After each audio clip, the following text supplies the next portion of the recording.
Halo kakak, berhubung ini adalah kisah novel jadi kemungkinan video dan narasi tidak sama, dukung like, komen dan subscribe kakak, semoga bisa terhibur, selamat mendengarkan. Adegan itu kacau untuk sementara waktu, dan pertempuran bahkan lebih intens. Mata Xiaoyan berdiri dengan kelima jarinya dan tidak bisa menahan diri untuk tidak mengepal pada saat ini, dia tidak memiliki kekuatan untuk bergerak. Xiaoyan melambaikan tangannya dan membuang mata anjing itu di jubah lengannya. Dengan mata besar, mengungkapkan jawaban hidup sepanjang waktu. Oh! Xiaoyan berteriak, pertemuan mata anjing itu memisahkan Dharma dari tubuh, dan kemudian Xiaoyan mengulurkan tangan dan meraihnya energi lautan semua jiwa berkerumun, dan sekarang yang bisa dia lakukan hanyalah mengatur susunan terlarang mata Prancis untuk memindahkan susunan besar, melihat mata anjing Xiaoyan yang serius bergetar, dan mengatur raungan seperti apa, itu benar-benar temperamen yang buruk, dan kemudian mata anjing kentut menemukan sudut, siap untuk diam-diam mengatur formasi. Namun, tidak lama setelah mata anjing itu terbang keluar, sebuah cahaya tiba-tiba muncul, menyelimutinya. Ups, terlalu kencang, saya tidak bergerak, saya benar-benar tidak bergerak, mata anjing itu tercekik oleh cahaya, mata besarnya hampir berubah bentuk, dan sosok telanjang muncul di belakang mata anjing itu, dan kemudian menyeretnya pergi. Datang ke 6 tahta, benar saja, itu adalah Murakami, bahkan hewan peliharaan sangat langka. Aneh. Kuanxing menatap mata anjing itu, dan kamu adalah hewan peliharaan. Lao Su adalah ayahnya, tetapi anjing itu tidak memiliki mulut, jika tidak, seteguk air liur akan disemprotkan langsung ke wajah Xuanxing. Itu benar-benar hal kecil yang lucu, menarik, ikat aku, tidak apa-apa untuk tergelincir, kamu adalah anjingnya. Seluruh keluargamu penuh dengan mata anjing yang penuh dengan aroma, tetapi Xuanji memiliki cahaya dingin, dan melodi segera dibungkam di atas kepalanya. Xuanxing menatap mata anjing itu dan menunjukkan senyum ramah, dan membuat gerakan promosi, memberi isyarat kepada mata anjing itu untuk diam. Xiaoyan mengatur formasi orde kedua melalui Dharma pada saat ini, tetapi itu jauh dari cukup, dan setidaknya formasi orde ketiga harus diatur, dan itu dihancurkan oleh Taixu sebelum tidak digunakan. Dia tidak tahu apa yang harus dilakukan sekarang. Melihat mata anjing yang ditangkap, mata Xiaoyan merah saat ini. Untuk hidup dan mati, Xiaoyan sepertinya tidak pernah peduli, karena krisis yang tak terhitung jumlahnya, tidak peduli seberapa sulitnya, dia datang. Ketika kejuaraan dunia 10.000 jauh diadakan, Xiaoyan meninggal sekali, bahkan jika sudah lama, dia masih merasa dalam, tetapi dibandingkan dengan hidup dan matinya sendiri, Xiaoyan lebih peduli dengan orang-orang di sekitarnya, dan hidup dan mati mereka tampaknya lebih sulit baginya untuk menerimanya. Xiaoyan mencubit mata Dharma Yulan dengan 5 jari, meledak dengan cahaya biru, dan segera menyelesaikan bagian ketiga. Namun, pada saat ini, situasi pertempuran sangat tidak menguntungkan, dan kesenjangan kekuatannya terlalu besar. Meskipun Qiyun kuat, sulit bagi Anmen untuk bersaing pada saat yang sama. Yang keempat dan ketiga, Ye Feiyu, orang kuat di periode berat, masih bekerja keras, tetapi kali ini dia tidak bisa merobek ruang lagi apapun yang terjadi. Suara berjalan teredam terus terdengar bahwa Rancang berada di garis depan tim, menahan serangan yang kuat ini, melawan dengan kekuatan fisiknya, sehingga darah yang dia tutupi tidak pernah mengering. Qiyun, dan dia juga pucat, blok gila Rancang, dia juga mencoba yang terbaik untuk menyerang, hanya dengan cara ini dia bisa melawan.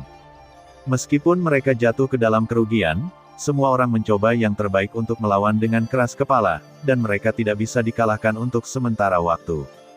Namun, pada saat ini, sedikit tekanan yang kuat menyelimutinya, dan ruang di sekitarnya tampak terpotong-potong, berubah menjadi kotak kecil yang tak terhitung jumlahnya, dan semua orang tidak punya waktu untuk bereaksi. Meng Tu mengambil seteguk besar darah, dan seluruh napasnya padam. Xiaoyan tidak terkecuali, berdiri di mana-mana, bahkan menyemprotkan darah. Qiyun, Sanshenjun, Liuer dan Rancang di udara semuanya tampaknya telah kehilangan semua kekuatan untuk melawan dan jatuh, dan suara teng-teng jatuh ke tanah datang, dan serangan mendadak itu bahkan tidak tahu dari mana asalnya, hanya terkejut, dan dikalahkan. Meskipun Xiaoyan tidak diserang secara langsung, dia juga terpengaruh olehnya.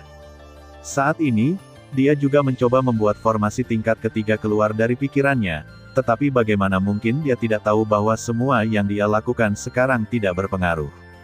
Pukulan ini menegaskan bahwa bambu void di depannya bukanlah yang terkuat, dan ada orang kuat lainnya di Dewa Void.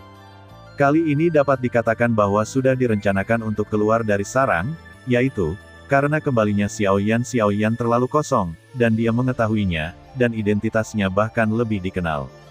Adapun bintang-bintang yang terlalu hampa, mereka menggunakan seluruh makhluk bintang untuk memberi penghormatan, tetapi sekarang tampaknya mereka adalah anak-anak yang terlalu kosong. Mereka mungkin sudah menebak bahwa Xiaoyan tidak akan duduk diam, dan bahkan mengatakan bahwa yang mulia yang dibunuh oleh Xiaoyan semuanya menunggu bersama, yaitu, pada saat menangkap Xiaoyan, adik laki-laki junior tidak perlu takut bahwa kakak laki-laki senior masih mengekspos diri mereka di sini dan pasti akan mengantar Anda pergi. Pada saat ini, dalam asap dan debu, Rancang jatuh ke genangan darah. Dia berjuang untuk mengukur darah kental dari setengah dari wajahnya yang berwarna darah dari genangan darah, dan suaranya keluar perlahan, dan tiba-tiba kegelisahan terpancar dari tubuhnya. Rancang tidak bercanda, dia benar-benar akan meledakkan dirinya sendiri, tidak semuanya. Kakak senior Chang, jangan mengekspos dirimu, kami belum mengalahkan Xiaoyan, segera cemas, memblokir ledakan diri Rancang. Xiaoyan tidak ingin melihat pengorbanan apapun. Belum lagi dia tidak takut mewarnai untuknya, dia benar-benar dapat melakukan apapun demi Nitratian.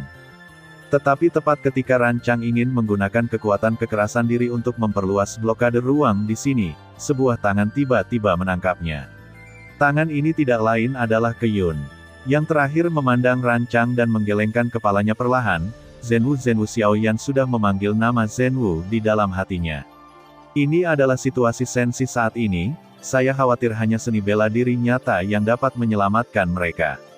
Di bawah panggilan Xiaoyan, Zhenwu tidak muncul. Pada kenyataannya, sejak kakak laki-laki senior muncul, Xiaoyan telah memanggil Zhenwu di dalam hatinya, dan dia tahu bahwa tidak ada kemungkinan untuk memenangkan pertempuran ini. Meskipun dia tidak tahu identitas Xuanxing dalam bahaya, dia berani memberitahu Xiaoyan bahwa Taixu yang datang kali ini sudah menjadi kekuatan inti. Mereka datang untuk membunuh Xiaoyan dan menghapus satu-satunya variabel dalam perselisihan antara Taixu dan dunia sensi. Pada saat ini, semua sosok Taixu sudah meraung, tetapi mereka tidak mengusir Xiaoyan, tetapi langsung pergi ke kakak laki-laki dan perempuannya, dan cahaya dingin meraung ke tanah, dan seluruh tanah runtuh karena ini, dan bintang-bintang bergetar. Hanya pupil mata indah Ye Feiyu di samping Xiaoyan yang berdiri, wajahnya yang cantik pucat.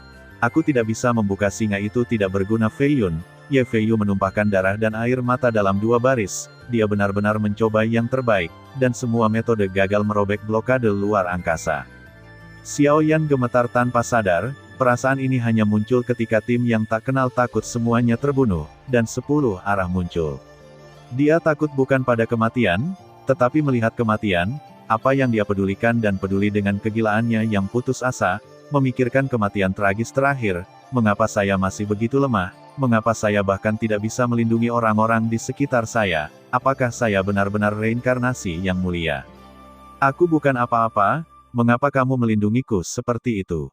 Terima kasih sudah mendengarkan kakak dan yang sudah subscribe. Untuk yang belum subscribe yuk subscribe kakak, dan yang minat support jadi member klik tombol gabung kakak. Semua cerita sudah Mimin simpan di playlist supaya bisa kakak ikuti. Bila suka cerita Mimin jangan lupa subscribe channel Mimin dan share channel Mimin ke seluruh penjuru benua. Terima kasih.